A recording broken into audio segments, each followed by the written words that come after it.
আপনারা দেখছেন রাতের বাংলাদেশ। শুভেচ্ছা, আমন্ত্রণ এখনকার সংবাদ আয়োজনের সাথে আছে আমি রোকসানা আনসুমান নিকল। জানাবো দেশ বিদেশের গুরুত্বপূর্ণ সব খবর, তবে সবার আগে আজকের প্রধান শিরোনামটি। দু গ্রুপে ভাগ হয়ে হলি আর্টিজানে ঢুকেছিল জঙ্গিরা, আক্রমণের আগে করেছিল রেকি। প্রধানমন্ত্রী জানালেন শিগগিরই শনাক্ত করা হবে উগ্রবাদের দেশি বিদেশি মদতদাতাদের।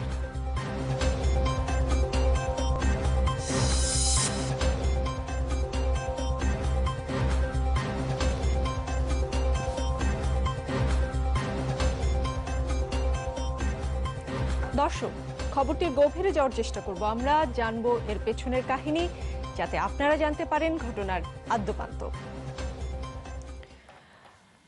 কাঁধে ব্যাগ নিয়ে স্বাভাবিক হাঁটাচলা আর 10 জন পথচারীর মতো হাঁটতে হাঁটতে 1 জুলাই সন্ধ্যায় গুলশানের হলি আর্টিজানে যায় 5 জঙ্গি। 2 ও 3 জনের দুটি গ্রুপে ভাগ হয়ে ঢুকে পড়ে রেস্তোরাঁয়। 79 নম্বর সড়কের সিসি ক্যামেরায় ধরা পড়া সব দৃশ্য বিশ্লেষণ করেছে গোয়েন্দারা। রহস্যের গন্ধ পাচ্ছে জঙ্গিরা বসুন্ধরার যে অ্যাপার্টমেন্টটিতে ঘটনার আগে বাড়ি ভাড়া নেয় সেটিকে ঘিরেও। কেন 1 বছর বাসাটি ফাঁকা রাখা হয়েছিল সে কারণ অনুসন্ধান করছে তারা।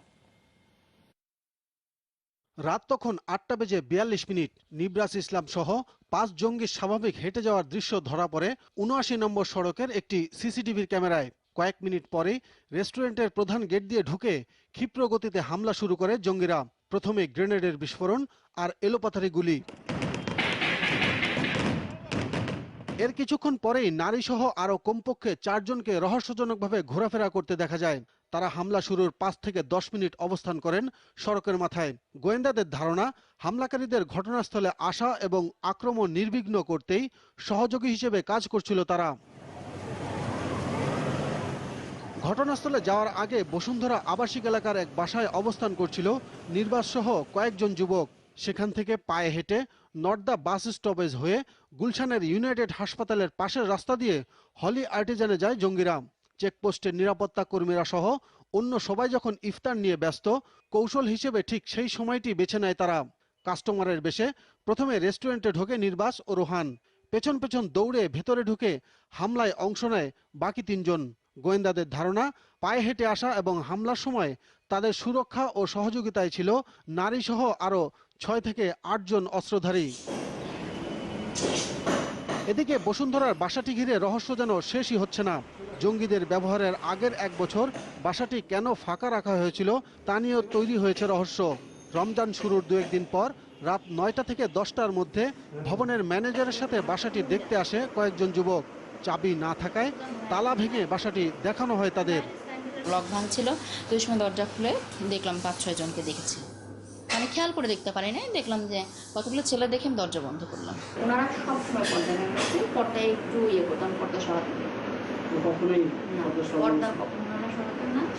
এছাড়াও হামলার একদিন আগে সে বাসায় একাধিক মানুষের উপস্থিতির আলামত পেয়েছেন প্রতিবেশীরা। ওই যে রঙের কাজ করেছে, ময়লা ছিল, তো আমি পরিষ্কার করলাম। তো বললাম আপনি একটু নিচে বললেন যেন ক্লিনারের ভালো করে পরিষ্কার করে দেয়, এটা বলেছিলাম।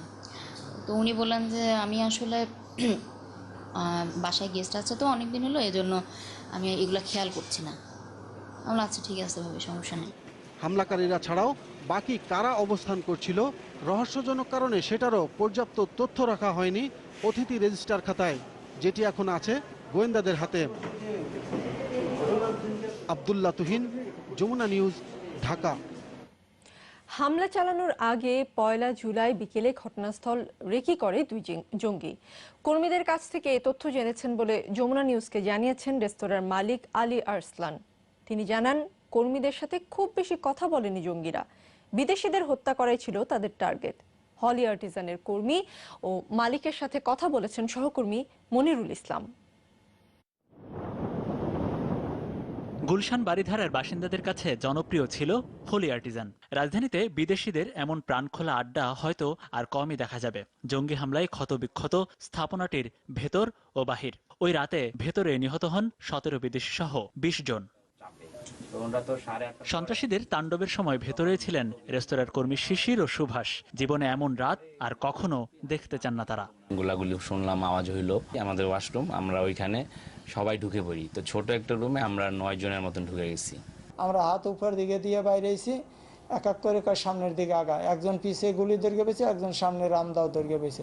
পুরো রাত চরম উদ্বেগ উৎকণ্ঠায় কেটেছে আর্টিসানের কর্ণধার আলী আরসালানের। ওই রাতে তো কারো তো কোনো ঘুম হয়নি। আমি একলা না, আমাদের স্টাফকেও একজনকে ডেকে নিয়ে ভিতরটা ঘুরলো ওদের সঙ্গে, দেখতে যে কোন কোন জায়গায় পালানোর পথ আছে।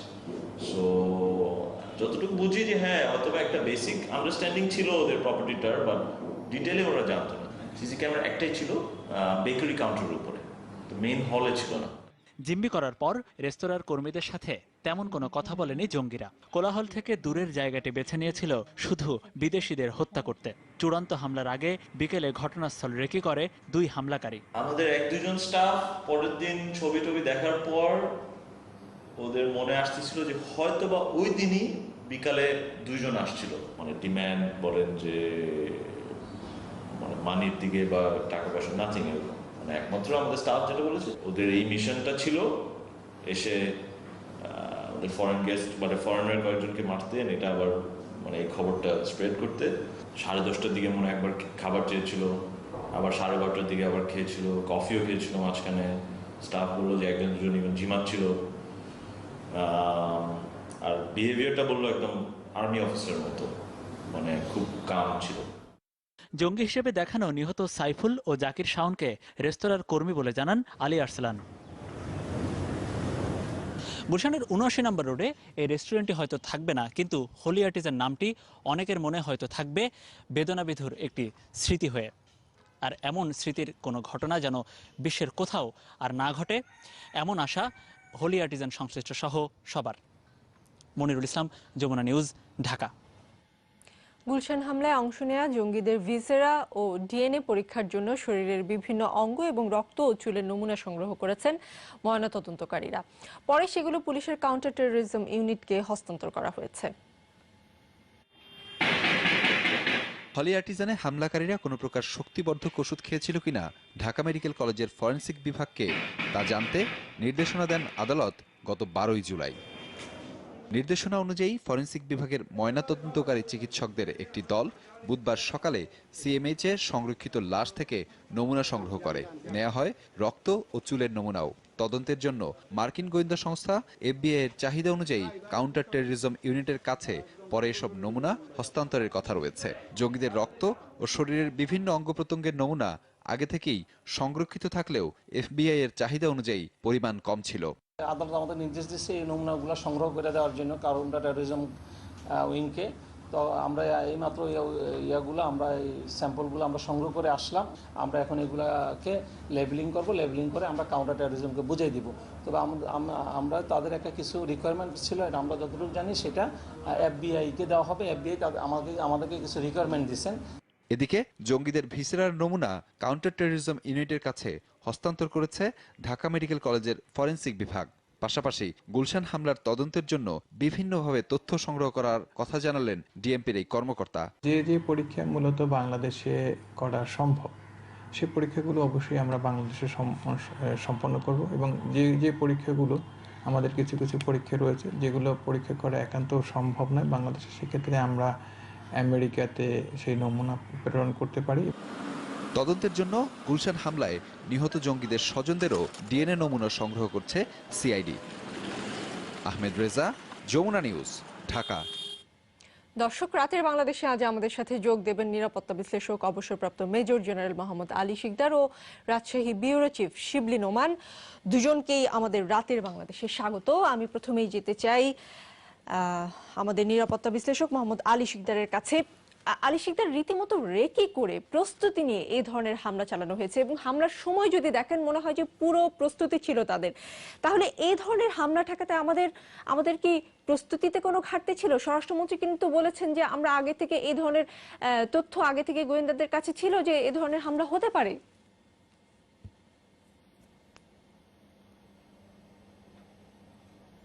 আপনাকে ধন্যবাদ।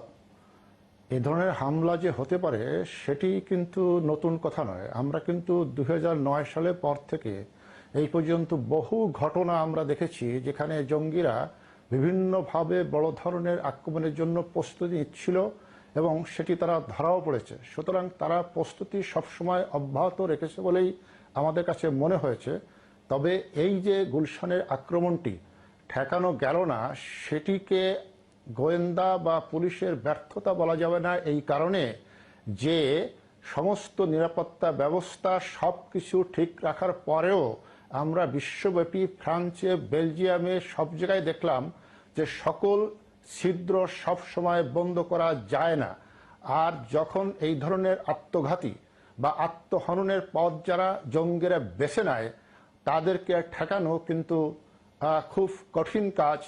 তারপরেও এইটি তারা আমাদের আইন শৃঙ্খলা রক্ষাকারী বাহিনী ঠেকাতে পারেনি, কিন্তু এর আগে কিন্তু অনেকটি প্রস্তুতি তারা ঠেকিয়েছে। সুতরাং আপনি কিন্তু এই একটি ঘটনার উপর আমাদের গোয়েন্দা ব্যর্থতা বা আইন শৃঙ্খলা ব্যর্থতা আমরা বলতে পারি না। তার মানে নতুন নতুন পন্থায় জঙ্গিরা হামলা করছে, সেটির প্রমাণও আমরা পেয়েছি। আমাদের সহকর্মী শিবলি নোমান একটি তদন্ত করেছেন, তদন্তই বলা যাবে, বা তিনি নিজে উদ্যোগ নিয়ে একটি কাজ করেছেন। সেটি হচ্ছে আইএস ক্লুলেস কলের মাধ্যমে এই ধরনের একটি নতুন অ্যাপ্লিকেশনের ব্যবহার নিয়ে অনুসন্ধান চালিয়েছেন শিবলি নোমান। সেই ব্যাপারে একটু বিস্তারিত জানতে চাই আপনার কাছ থেকে।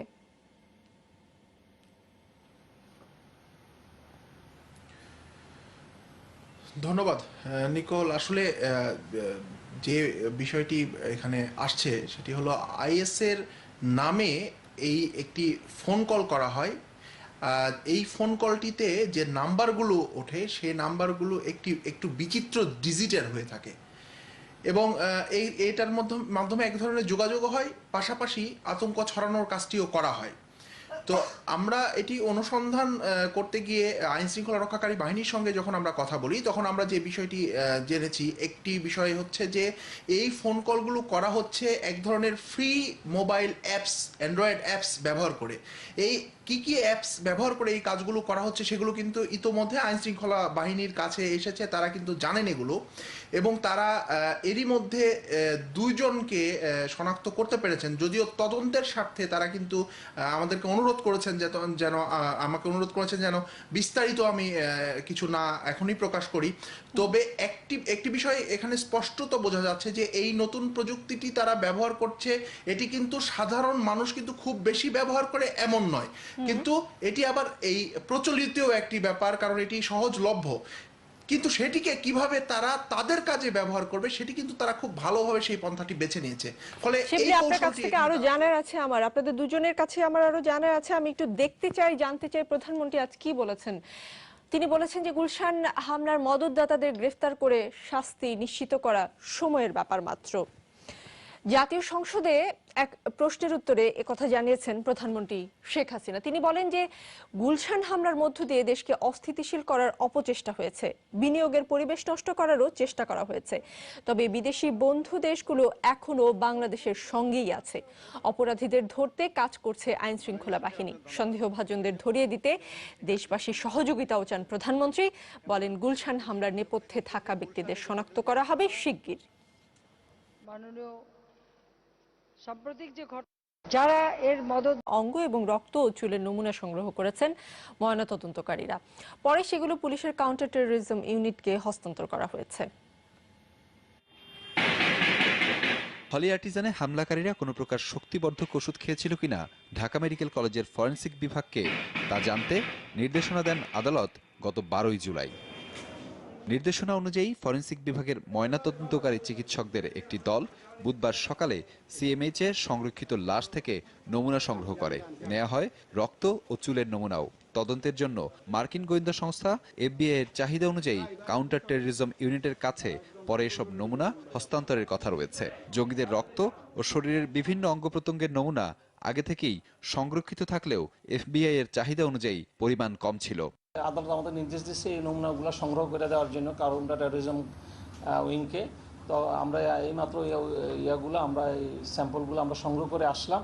আমরা এখন এগুলাকে লেবেলিং করব, লেবেলিং করে আমরা কাউন্টার টেররিজমকে বুঝিয়ে দিব। তবে আমরা তাদের একটা কিছু রিকোয়ারমেন্ট ছিল, এটা আমরা যতটুকু জানি সেটা এফবিআইকে দেওয়া হবে। এফবিআই আমাদেরকে কিছু রিকোয়ারমেন্ট দিচ্ছেন। এদিকে জঙ্গিদের ভিসেরার নমুনা কাউন্টার টেররিজম ইউনিটের কাছে হস্তান্তর করেছে ঢাকা মেডিকেল কলেজের ফরেনসিক বিভাগ।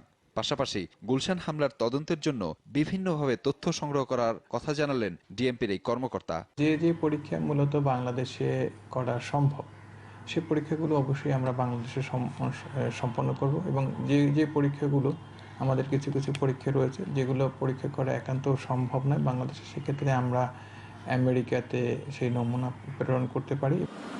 তদন্তের জন্য গুলশান হামলায় নিহত জঙ্গিদের স্বজনদেরও ডিএনএ নমুনা সংগ্রহ করছে সিআইডি। আহমেদ রেজা, যমুনা নিউজ, ঢাকা। দর্শক, রাতের বাংলাদেশে আজ আমাদের সাথে যোগ দেবেন নিরাপত্তা বিশ্লেষক অবসরপ্রাপ্ত মেজর জেনারেল মোহাম্মদ আলী শিকদার ও রাজশাহী ব্যুরো চিফ শিবলী নোমান। দুজনকেই আমাদের রাতের বাংলাদেশে স্বাগত। আমি প্রথমেই যেতে চাই আমাদের নিরাপত্তা বিশ্লেষক মোহাম্মদ আলী শিকদারের কাছে। আলী শিকদার, রীতিমতো রেকি করে প্রস্তুতি নিয়ে এই ধরনের হামলা চালানো হয়েছে এবং হামলার সময় যদি দেখেন মনে হয় যে পুরো প্রস্তুতি ছিল তাদের। তাহলে এই ধরনের হামলা ঠেকাতে আমাদের কি প্রস্তুতিতে কোনো ঘাটতি ছিল? স্বরাষ্ট্রমন্ত্রী কিন্তু বলেছেন যে আমরা আগে থেকে এই ধরনের তথ্য আগে থেকে গোয়েন্দাদের কাছে ছিল যে এই ধরনের হামলা হতে পারে।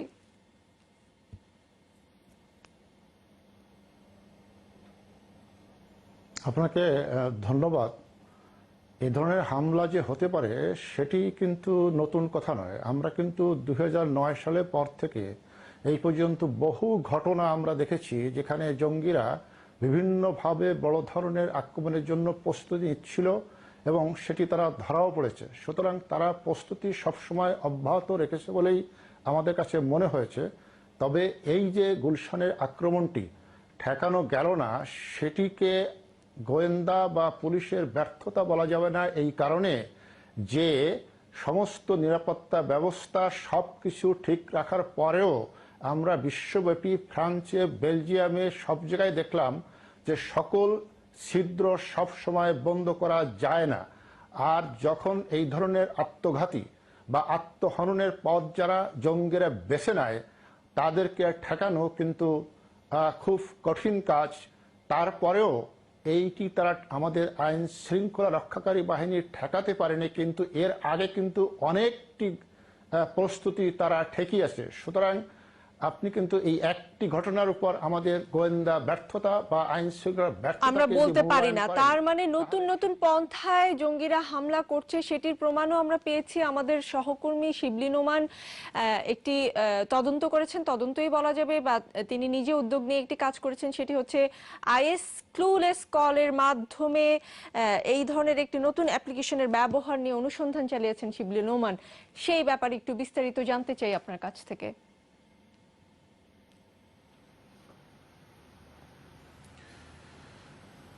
ধন্যবাদ নিকোল। আসলে যে বিষয়টি এখানে আসছে সেটি হলো আইএস এর নামে এই একটি ফোন কল করা হয়। এই ফোন কলটিতে যে নাম্বারগুলো ওঠে সেই নাম্বারগুলো একটু বিচিত্র ডিজিটের হয়ে থাকে এবং এইটার মাধ্যমে এক ধরনের যোগাযোগ হয়, পাশাপাশি আতঙ্ক ছড়ানোর কাজটিও করা হয়। তো আমরা এটি অনুসন্ধান করতে গিয়ে আইন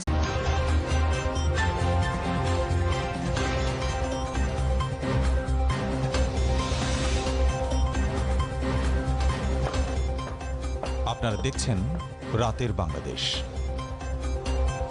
শুভেচ্ছা, আমন্ত্রণ এখনকার সংবাদ আয়োজনের সাথে আছে আমি রোকসানা আনসুমান নিকোল।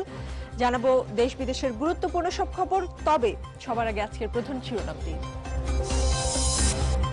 দু গ্রুপে ভাগ হয়ে হলি আর্টিজানে ঢুকেছিল জঙ্গিরা, আক্রমণের আগে করেছিল রেকি। প্রধানমন্ত্রী জানালেন শিগগিরই শনাক্ত করা হবে উগ্রবাদের দেশি বিদেশি মদতদাতাদের।